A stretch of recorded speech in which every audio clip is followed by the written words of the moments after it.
Olá! Ora, cá estou eu mais uma vez para vos falar sobre a vida e a obra de um grande autor da literatura mundial. O meu nome é Sebastião Barata e hoje vou falar-vos de Lewis Carroll, que foi um escritor inglês, nascido em 1832 em Daresbury, na Inglaterra, e falecido em Guildford, em 1898. Foi um dos precursores da poesia de vanguarda, mas é conhecido especialmente pela sua obra Alice no País das Maravilhas. Charles Lutwidge Dodgson, mais conhecido pelo seu pseudónimo Lewis Carroll, nasceu em Daresbury, no condado de Cheshire, no dia 27 de janeiro de 1832. Foi um romancista, contista, fabulista, poeta, desenhista, fotógrafo e, especialmente, matemático. Filho de um clérigo anglicano de província, nasceu no presbitério de Daresbury.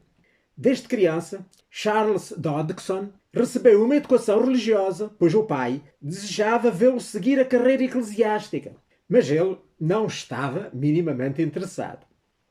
O Dodgson era gago, um problema compartilhado pela maioria dos seus 8 irmãos, que muitas vezes inibiu a sua vida social ao longo da vida, mas nunca foi tão debilitante que o impedisse de aplicar as suas outras qualidades pessoais para se sair bem na sociedade.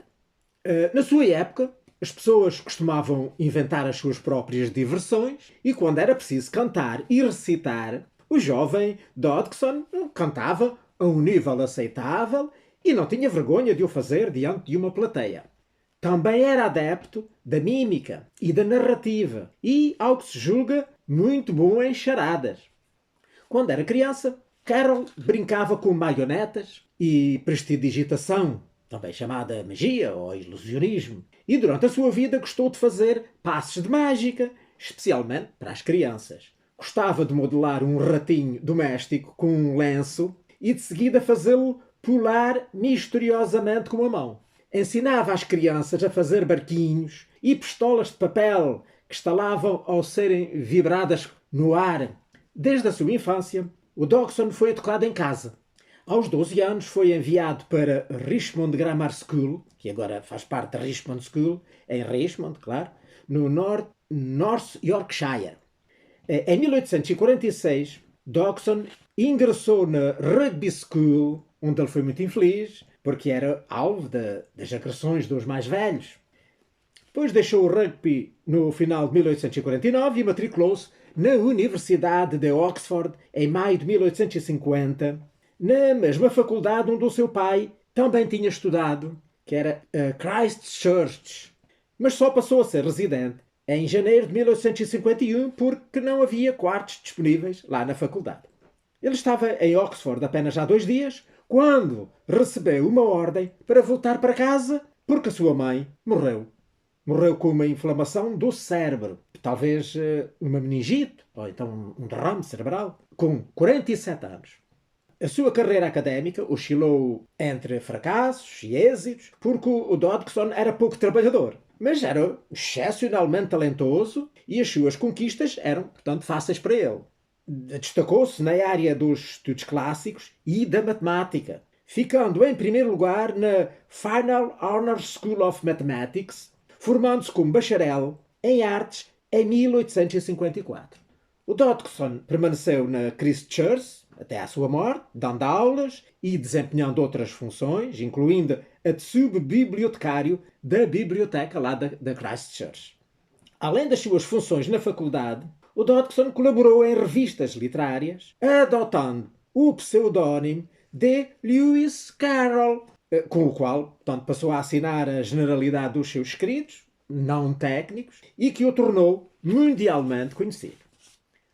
Esperava-se que Dodgson fosse ordenado dentro de 4 ou 5 anos após obter o mestrado, como condição para a sua residência na Christchurch, mas ele atrasou o processo enquanto pôde, mas acabou por ser ordenado diácono em 22 de dezembro de 1861. Mas, quando chegou a hora de ser ordenado sacerdote, um ano depois, o Dodgson pediu a permissão ao reitor para não prosseguir. Como isso era contra as regras da faculdade, inicialmente o Dean Liddell, que era portanto, lá o diretor, disse-lhe que teria de consultar o corpo governante da faculdade e quase que certamente o resultaria na sua expulsão. Mas não por razões que são desconhecidas, lá o Liddell mudou de ideias durante a noite e permitiu que ele permanecesse na faculdade desafiando as regras. Tanto o Dodgson nunca se tornou padre. Ele era um cristão fervoroso, mas a sua vocação não estava na carreira eclesiástica. Ora, os interesses múltiplos do Dodgson incluíam a lógica, a matemática, a poesia, a narrativa ficcional e a fotografia, da qual ele se tornou um mestre. Interessou-se pela fotografia quando esta arte mal tinha surgido e como um fotógrafo amador, ele fixou as imagens de vários contemporâneos famosos, compondo as suas imagens com notável habilidade e com bom gosto, mas destacou-se sobretudo nas fotos de meninas. Eu depois, se tiver tempo, ainda falarei um bocadinho mais sobre este pormenor. Também era apaixonado por vários tipos de jogos, tanto que ele inventou um grande número de enigmas, jogos matemáticos e de lógica. Gostava também de teatro e era frequentador de ópera, tendo mantido uma amizade com a atriz Ellen Terry durante toda a vida. O Charles Dodgson começou a escrever com 12 anos e desde muito jovem ele escreveu poesias e contos, enviando-os para várias revistas, obtendo um sucesso assim, moderado. Entre 1854 e 1856, o seu trabalho apareceu nas publicações de âmbito nacional The Comic Times e The Train. A maior parte dessa produção era humorística, às vezes satírica, mas os seus padrões e ambições eram exigentes e ele achava que ainda não tinha escrito nada de digno para ser realmente publicado. Mas não perdia a esperança de um dia vir a fazer alguma coisa de gênio. Escreveu-lhe uma vez em julho de 1855. Ora, muitos dos poemas que escreveu ao longo da sua carreira foram escritos em estilo nonsense, pelo que são considerados precursores da poesia de vanguarda. Em março de 1856, publicou a sua primeira obra sob o nome que o tornaria famoso. Um poema romântico chamado Solitude, que apareceu no The Train, sob a autoria de Lewis Carroll. Este pseudónimo era uma brincadeira com o seu nome verdadeiro. Se virmos bem, Lewis era a forma anglicizada de Ludovicus, portanto em latim, e que tinha derivado, não é, para Ludwig, que era o seu nome do meio. E Carroll, que era um sobrenome irlandês, era, portanto, semelhante ao latino Carolus, de onde vem o nome Charles, portanto, que era o seu primeiro nome. Assim, Charles Ludwig, traduzido para o latim, era Carolus Ludovicus, que, traduzido de volta para inglês, dava Carol Lewis. Portanto, invertendo-se, dava Lewis Carroll, e assim ficou Lewis Carroll. Ora, o Lewis Carroll ficou célebre mercê da história infantil Alice's Adventures Underground, que é traduzida à letra, seria as aventuras de Alice no subsolo, portanto, no interior da Terra, mas que, em língua portuguesa, se chama Alice no País das Maravilhas, que é dedicado à filha do deão da Christ Church, lá de Oxford, que se chamava Alice Liddell. Portanto, escola essa onde ele, portanto, como já vimos, ele era professor. Carroll escreveu As Aventuras de Alice, que foram publicadas em 1865 e lentamente se tornaram uma das mais famosas histórias infantis de todos os tempos. Eu depois já falarei mais sobre o livro. Em 1871, publicou a continuação desta história com o nome Through the Looking Glass, portanto, através do espelho, não é? Que em português tem o nome de Alice do Outro Lado do Espelho, que foi igualmente um sucesso junto do público. Além destas histórias infantis que o tornaram famoso, o Lewis Carroll publicou muitos outros livros. Com o seu nome verdadeiro, ele publicou livros, por exemplo, em português um que seria Um Programa para um Plano de Geometria Aplicada. Outro, Euclides e seus Rivais Modernos. e ainda outro, Matemática Curiosa. Portanto, entre outros, estes, digamos, os mais importantes. Então, digamos, livros mais de caráter técnico. E sob o pseudónimo sob o qual ele ficou conhecido, né, publicou, então, além das histórias da Alice, a dinâmica de uma partícula, parques desertos e Belfry, portanto, também entre outros.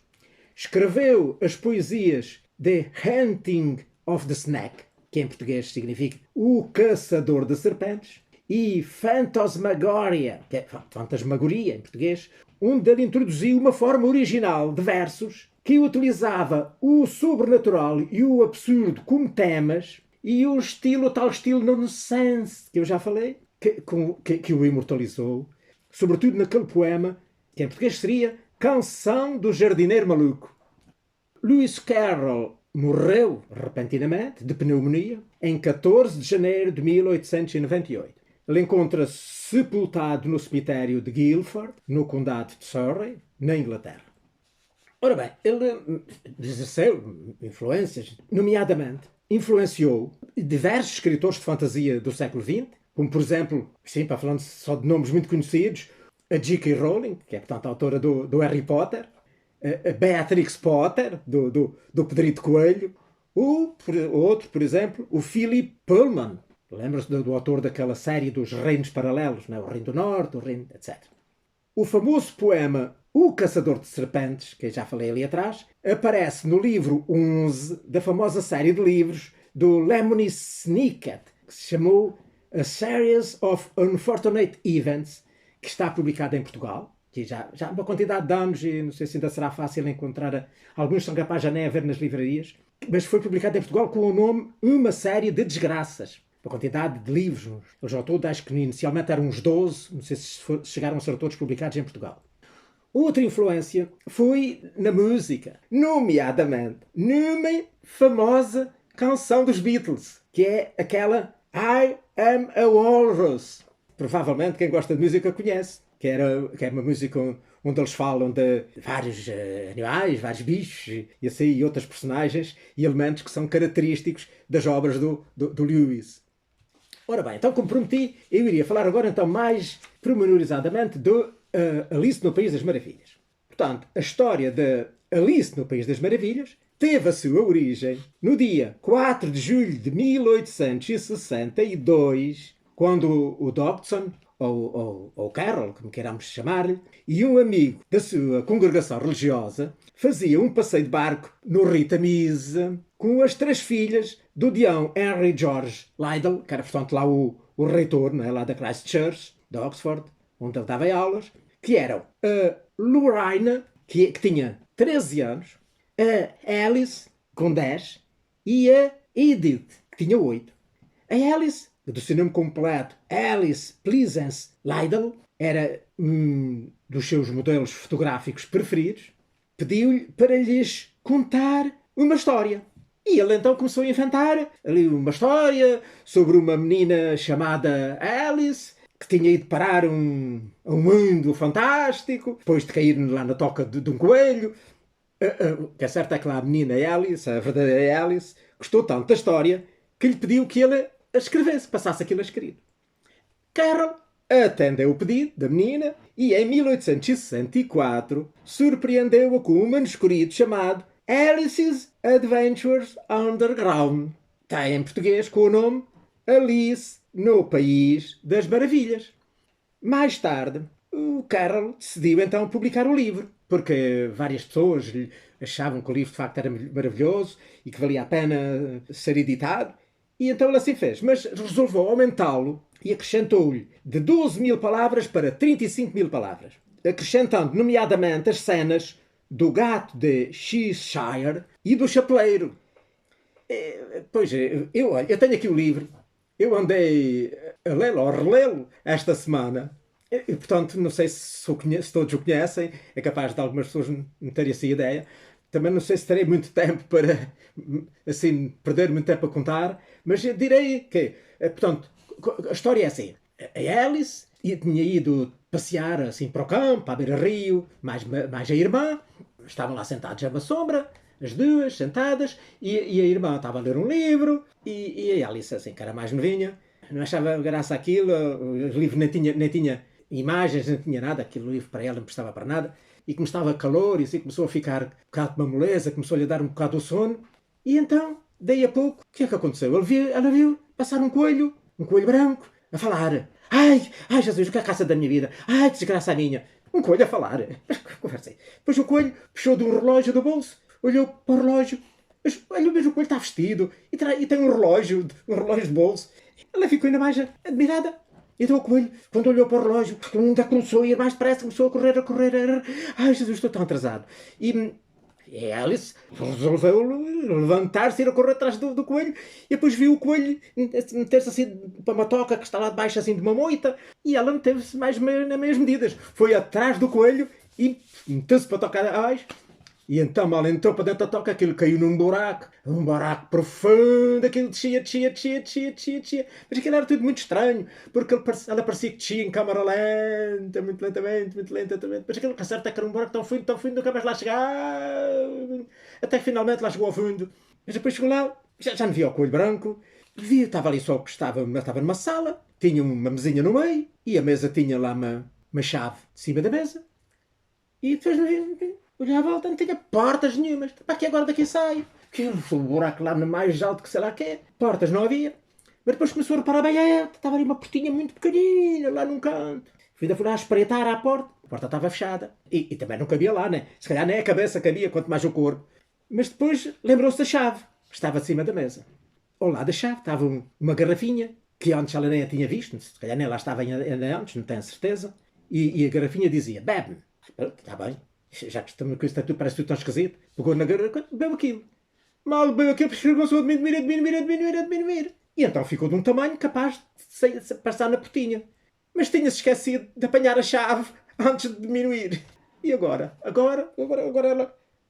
A mesa era 3 ou 4 vezes mais alta do que ela não conseguia chegar lá acima, ainda tentou trepar por uma perna acima, mas não conseguia.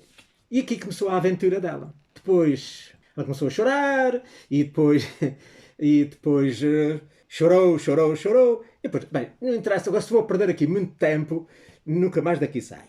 O que é certo é que ele encontrou imensas personagens lá pelo meio, aquelas mais conhecidas serão, além do coelho branco, não é? Que já falámos, o chapeleiro maluco e a lebre de março, que também há uma cena muito engraçada entre o chapeleiro e a lebre, que estavam sentados os dois à volta de uma mesa muito comprida, toda cheia de chávenas de chá, toda à volta. E eles estavam lá sentados numa pontinha. E a Alice, quando chegou, olhou para eles e eles disseram, não há lugares. E a Alice dizia, não há lugares?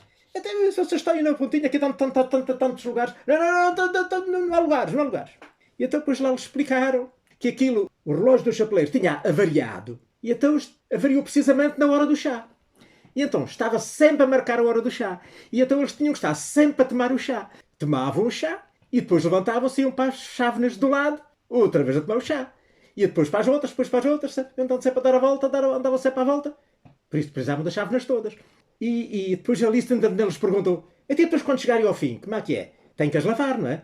O que é certo é que eles já não tinham resposta para isso, começaram a desconversar e a cena terminou por ali. Portanto, é uma cena de malucos, não é? Era tudo só malucos. Bem, portanto, no meio daquelas aventuras todas, a Alice, umas vezes, diminuía, portanto, como já vimos, bem aquele líquido diminuiu. Uma altura encontrou-se lá também no local onde havia um cogumelo, e ela ficou à sombra do cogumelo, era pequenina na altura, mas depois uma lagarta disse-lhe que aquele cogumelo era mágico, e então se ela comesse um bocadinho de um do lado do cogumelo, minguava. Se comesse um bocadinho do outro lado do cogumelo, aumentava. E assim ela cortou um bocadinho de cada lado, guardou-os, e então pronto. Durante a aventura toda, cada vez que precisava de crescer, comia um bocadinho, e aquilo que crescia, fazia-se grande. Depois quando precisava de minguar, comia um bocadinho do outro, e minguava. Assim, ao longo das aventuras, ela encontrou-se em lugares muito grandes, em lugares muito pequeninos. Outras vezes estava em lugares pequeninos, mas depois começava a crescer, e aquilo enchia o lugar todo, e estragava aquilo tudo.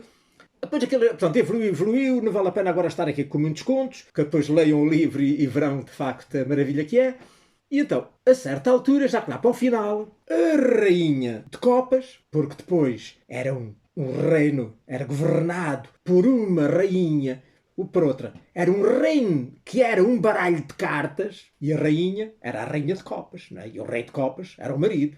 E então eles iam julgar o valete de copas, porque tinha roubado as tartes. Estavam ali de cima da mesa do tribunal. Então ele roubou as tartes e agora estão aqui de mesa do tribunal. A Alice já achava aquilo tudo muito estúpido. Mas ela depois lá assistiu ao julgamento. E então eles começaram a chamar as testemunhas. Ali o escrivão, o porta-voz, o que chamava as testemunhas era o Coelho Branco. Por isso mesmo é que ele andava tão preocupado quando chegava atrasado à rainha. E a rainha só dizia para todas as pessoas, quando a contrariavam, diziam: cortem a cabeça, cortem a cabeça. Mandava cortar a cabeça a toda a gente. E ele disse: a chamar a primeira testemunha. E então ele chamou a primeira testemunha. Era o chapeleiro maluco. O chapeleiro, coitadinho, ele só sabia dizer: eu sou um simples e honesto cidadão. Perguntava: o que é que tu viste? O que é que tu sabes da história? O que é que tu sabes do crime? Eu sou um simples e honesto cidadão. Só dizia isso. Mandaram-no embora. E a rainha até já lhe queria mandar cortar a cabeça, mas ele fugiu a toda hora, 7 pés, e já não conseguiram agarrá-lo. A próxima era a cozinheira da duquesa, que era uma outra personagem muito engraçada, que poderão ver. Que também aquela cena lá na casa, no palácio da duquesa, também é digna de se ler. A criada, então, da duquesa, veio para depor. Do que é que são feitas as tartes? Perguntou-lhe o rei. Ela tinha a mania da pimenta. Punha pimenta em tudo. Tanto que ela andava sempre a espirrar. Quando dizia 2 palavras, espirrava. 2 palavras, espirrava. Bem, as tartes são feitas principalmente de pimenta. Para ela era tudo só de pimenta. Mas depois não adiantou mais do que aquilo. Dali, depois um outro personagem diz: a mentira, não é nada a pimenta. Armou-se ali uma barraca no tribunal que, quando aquilo se serenou, procuraram-na. Ela já tinha desaparecido, ela não estava. Pronto, também não faz mal, diz o rei. Venha a terceira testemunha. Alice, diz o coelho. Alice foi-te atrapalhada. Eu? Sim. Alice era a terceira testemunha. Então lá foi a Alice a depor. A Alice, que entretanto tinha comido do cogumelo do lado de crescer, pouco a pouco ia crescendo. E naquela altura já estava assim, mais ou menos do seu tamanho normal. Para ela aquilo já era um baralho de cartas pequeninos lá no fundo. Para ela já era um bocado ridículo, mas a falarem para ela mal se levantou para ir a depor. Ela já era grande, a barra da saia, a primeira coisa que fez foi derrubou os elementos do júri, tanto o palanque onde ele estava, não é? Rebalou, caíram todos, encalhou-se tudo e não sei o quê. Aquilo foi logo ali uma confusão desgraçada. Mas depois, quando aquilo lá serenou, lá começaram a interrogar a Alice, que faziam só perguntas mais estranhas, mais esquisitas, que ela não sabia responder. E ela dizia: mas eu não sei nada disso, eu não sei nada disso, eu não sei de nada, eu não vi nada, eu não sei de nada, eu não tenho conhecimento disso, eu nem lá estava, eu não sei nada da história das tartes, não sei de nada, não sei nada. Aquilo começou para ali uma confusão, a rainha já até lhe queria ir também a mandar cortem-lhe a cabeça. E então, nesse momento, a Alice acordou, lá debaixo da árvore, ao lado da irmã, continuava a ler muito tranquilamente, com a cara assim cheia de folhas das árvores que tinham caído, e é que viu que afinal aquilo não tinha passado de um sonho. Ora é esta. Então, digamos assim, em resumo, a história, né, da Alice no País das Maravilhas. Ao criar os personagens, o Carroll baseou-se em pessoas das suas relações, bem como na sociedade e na aristocracia inglesa. Algumas, portanto, dessas personagens, né, são fáceis de identificar. Por exemplo, a Alice é a Alice, não é? É a Alice Liddell, que era a filha, portanto, como já vimos, do meio do reitor de Christchurch. Depois há lá um papagaio. Esta cena também onde aparecem estes personagens todos. Também é muito interessante. Há um papagaio que era o Lowry, que era a Lorina, que era a irmã mais velha da Alice. E a pequena águia, que também aparece lá na mesma cena, portanto, águia, eagle, em inglês, é a Edith, que é, portanto, a irmã mais nova da Alice. O próprio autor também está lá retratado noutra personagem dessa mesma série. É um grupo onde estão as três, mais ele, que é um pássaro, que era o Dodó. Ora, vocês repararem, como é que ele se chamava? Era Dodgson, não era? E ele era gago. E então, quando ele pronunciava o nome dele, ele dizia Dodgson. Era o Dodó. Portanto, e então retratou-se a si próprio, também lá na história. E até há quem afirme que a própria Rainha Vitória de Inglaterra está lá representada, que é a Rainha de Copas, tal Rainha do País das Maravilhas. Uma curiosidade é que a tiragem inicial do livro, que era de 2.000 exemplares, portanto, de 1865, como eu disse, foi removida das prateleiras devido a reclamações do ilustrador, que era o John Tenniel, portanto, ilustrações que ainda hoje são incluídas em muitas edições do livro. Aqui o meu não tem ilustrações, porque, digamos, é uma edição para adultos, mas há edições para crianças, portanto, ilustradas. Portanto, essa primeira edição foi removida das prateleiras porque ele reclamou, dizendo que as gravuras não tinham qualidade. E então tiveram que fazer uma segunda tiragem, e então essa esgotou-se rapidamente e a obra tornou-se um enorme sucesso, tendo sido lida pelo Oscar Wilde e até pela Rainha Vitória, que gostaram muito e adoraram. Também é interessante que depois aquela tal primeira edição que foi rejeitada veio a ser leiloada no ano de 1998 por $1,5 milhão americanos. Valeu a pena guardá-los. Então, no ano de 1871, o Carroll publicou a continuação desta história, como eu já disse, que era Alice do outro lado do espelho. Aqui o tema já não é um baralho de cartas, é uma partida de xadrez. E os personagens são, portanto, as peças, não é, do xadrez. A obra foi também um grande sucesso junto ao público, mas não foi assim tão grande como tinha sido o primeiro. Ambos os livros contêm inúmeros problemas de matemática e de lógica ocultos no texto, mas muitos enigmas são assim quase imperceptíveis para os leitores atuais, principalmente os não anglófonos, como nós, pois contém referências lá da época e contém piadas locais e trocadilhos que só fazem sentido na língua inglesa. Aqui, a tradutora da edição que eu tenho, ela no prefácio, até explica como é que ela tentou um bocadinho desenvencilhar-se desse problema. Porque são palavras que em inglês o mesmo som dá para duas palavras com significados absolutamente diferentes. Isso dava origem a trocadilhos, a gags, que um dizia uma coisa e o outro respondia outra coisa completamente diferente, como se ele estivesse a falar de outro assunto. Isso acontece várias vezes ao longo do livro. Aparentemente, como obras destinadas às crianças, não é? Para um público infantil, a verdade é que estas obras ocultavam diversas questões. A peculiar combinação de fantasia e de absurdo, juntamente com os incisivos paradoxos lógicos e matemáticos que lá estão escondidos, permitiu que a obra se tornasse um clássico da literatura infantil que agrada a miúdos e graúdos. Alice no País das Maravilhas foi traduzida para mais de 50 línguas e adaptado às mais diversas formas de arte, como a banda desenhada, o cinema, as séries, diversas séries infantis de televisão. Eu disse que depois, se pudesse, ainda falava um bocadinho sobre aquela história das meninas. Lembram-se? Que ele gostava sobretudo de fotografar meninas. Uma das frases marcantes que ficaram na história dele era: eu gosto de crianças, exceto meninos. Ora, isto é um bocado forte, não é? A verdade é que ele gostava de desenhar e de fotografar meninas, assim, seminuas ou mesmo nuas. Enfim, sempre com a permissão das respectivas mães. Alguns biólogos do final do século XX sugeriram que o interesse de Dodgson por crianças tinha uma base erótica. Seria. Não podemos saber até que ponto é que os impulsos sexuais estão, portanto, por trás da preferência do Charles ou do Lewis, como queiramos chamar, por desenhar e fotografar as crianças nuas.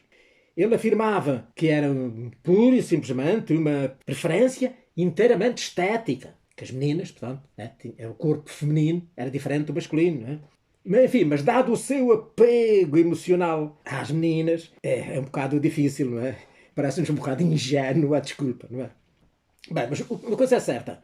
Fosse por enfim, intuitos artísticos ou não, o que é certo é que ele deixou fotografias maravilhosas que, infelizmente, foram praticamente todas destruídas. Sobraram a meia dúzia, mas foram destruídas por ordem dele. Porque ele disse que quando ele morresse, essas fotografias deviam ser entregues às respectivas crianças, ou então às suas mães, se elas ainda fossem menores, e no caso de nós encontrarem, que fossem destruídas. portanto, as poucas que sobraram. Eu tenho daqui duas delas e podem ver que, enfim, que não são, assim, para nós hoje, nada assim do outro mundo. Mas para a época são um bocado, talvez, arrojadas. Uma delas era da Alice Liddell, a tal menina que serviu de modelo para Alice no País das Maravilhas. E é esta fotografia aqui. A outra é de uma menina chamada Evelyn Hatch, que foi fotografada totalmente nua no ano de 1878 e, portanto, que eu também tenho então aqui. Estão a ver? A menina está numa pose, né? Que hoje, enfim, poderíamos chamar quando muito erótica e mais nada, porque hoje, enfim, isto hoje não chamaríamos de nada pornográfico. E pronto, olha, por aqui me fico. Penso que, enfim, é tudo o que tinha para dizer de mais importante sobre o Lewis Carroll. Espero que tenham gostado. E pronto, olha, para a semana cá estarei, se tiver vida e saúde, e se Deus permitir, para vos falar de um outro autor muito importante da literatura mundial. Ora, passem muito bem!